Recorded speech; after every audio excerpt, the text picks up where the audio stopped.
স্বাগত টিভিএন আপডেটে। আপনাদের সঙ্গে আছি আমি শোয়েব আক্তার। বিগত কয়েক দশক ধরে গাজায় গণহত্যা চালাচ্ছে ইসরায়েল। প্যালেস্টাইনকে একটি জনশূন্য দেশে পরিণত না করে ইসরায়েলের প্রধানমন্ত্রী বেঞ্জামিন নেতানিয়াহু থামবেন না বলেই মনে হচ্ছে। গুলি চালিয়ে বোমা ফেলে মানুষ মারার পাশাপাশি এখন দুর্ভিক্ষকে গণহত্যার হাতিয়ার হিসেবে ব্যবহার করছে ইসরায়েল। গাজায় চলমান মানবিক বিপর্যয়ের অগণিত হৃদয় বিদারক ছবি এবং ভিডিও আসছে দেশ বিদেশের সংবাদ মাধ্যমে। জাতিসংঘের তথ্য অনুযায়ী কয়েকদিন ধরে না খেয়ে আছেন গাজার মোট জনসংখ্যার 1/3 মানুষ। অসুস্থ মানুষের চাপে ভারাক্রান্ত হাসপাতালগুলোতে মেঝেতেও কাউকে আর চিকিৎসা দেওয়ার উপায় নেই। অনাহারে অসুস্থতায় লাশের মিছিল। অনাহারে ওষুধ ও মেডিকেল সামগ্রীর অভাবে এবং জ্বালানি সংকটের কারণে যথাযথ চিকিৎসা না পেয়ে প্রতিদিন হাসপাতালগুলোতে মারা যাচ্ছেন কয়েক ডজন মানুষ। একাধিক ত্রাণ সংস্থা জানায়, গাজায় ইসরায়েলের কঠোর অবরোধের কারণে সেখানে ত্রাণ পৌঁছে দেওয়াটা খুবই দুরূহ হয়ে দাঁড়িয়েছে। পাশাপাশি গত মে মাস থেকে ত্রাণ বিতরণ কর্মসূচিতে উদ্দেশ্য প্রণোদিতভাবে বাধা দিচ্ছে ইসরায়েলি সেনারা। এমনকি জাতিসংঘের ত্রাণও গাজায় ঢুকতে দিচ্ছে না ইসরায়েল। মাঝে মাঝে ত্রাণ নিয়ে যাওয়ার অনুমতি দিলেও দুস্থদের মধ্যে তা বিতরণ অত্যন্ত সীমিত করে দিচ্ছে সেনারা।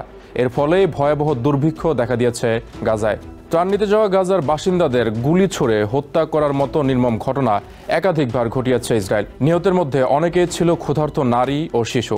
গাজায় চলমান দুর্ভিক্ষ মানবসৃষ্ট। WHO মহাপরিচালক টেড্রোস ঘেব্রেইসাস গত বুধবার জানান, গাজার সীমানার বাইরে থাকা বিপুল পরিমাণ খাবার, সুপেয় পানি ও চিকিৎসা সামগ্রী পড়ে থেকে নষ্ট হয়ে যাচ্ছে। এই গণদুর্ভিক্ষ যে মানবসৃষ্ট তা স্পষ্ট দেখা যাচ্ছে বলে মন্তব্য করেন তিনি। টেড্রোস জানান, জাতিসংঘ ও তাদের সহযোগী সংস্থাগুলো মার্চ থেকে মে মাসের মধ্যে প্রায় 80 দিন কোনো খাদ্য সরবরাহ করতে পারেনি। এখন যে সরবরাহ শুরু হয়েছে সেটিও যথেষ্ট নয়। WHOর এই শীর্ষ কর্মকর্তা সতর্ক করে বলেন, পরিস্থিতি চরম সংকটজনক।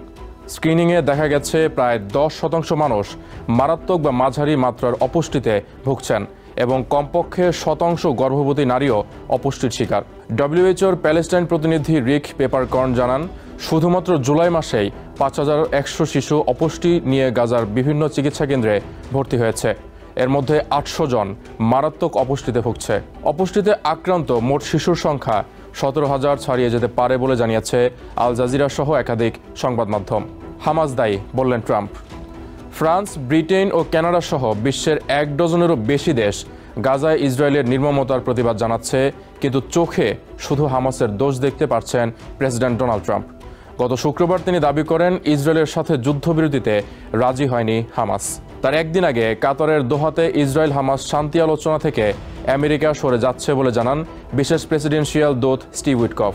হামাস যথেষ্ট গুরুত্ব দিয়ে যুদ্ধবিরতির আলোচনায় অংশ নেয়নি এ দাবি করে ট্রাম্প বলেন, অন্য উপায়ে পরিস্থিতি নিয়ন্ত্রণে আনার পরিকল্পনা করছে আমেরিকা ও ইসরায়েল। তবে কি সেই উপায় তা নিয়ে স্পষ্ট করে কিছু বলছেন না প্রেসিডেন্ট। তবে হামাসের এক মুখপাত্র বাসেম নাজিম দি ওয়াশিংটন পোস্টকে জানান, যুদ্ধবিরতিতে আপত্তি নেই তাদের, কিন্তু আমেরিকা শুধু ইসরায়েলের স্বার্থ রক্ষায় উৎসাহী।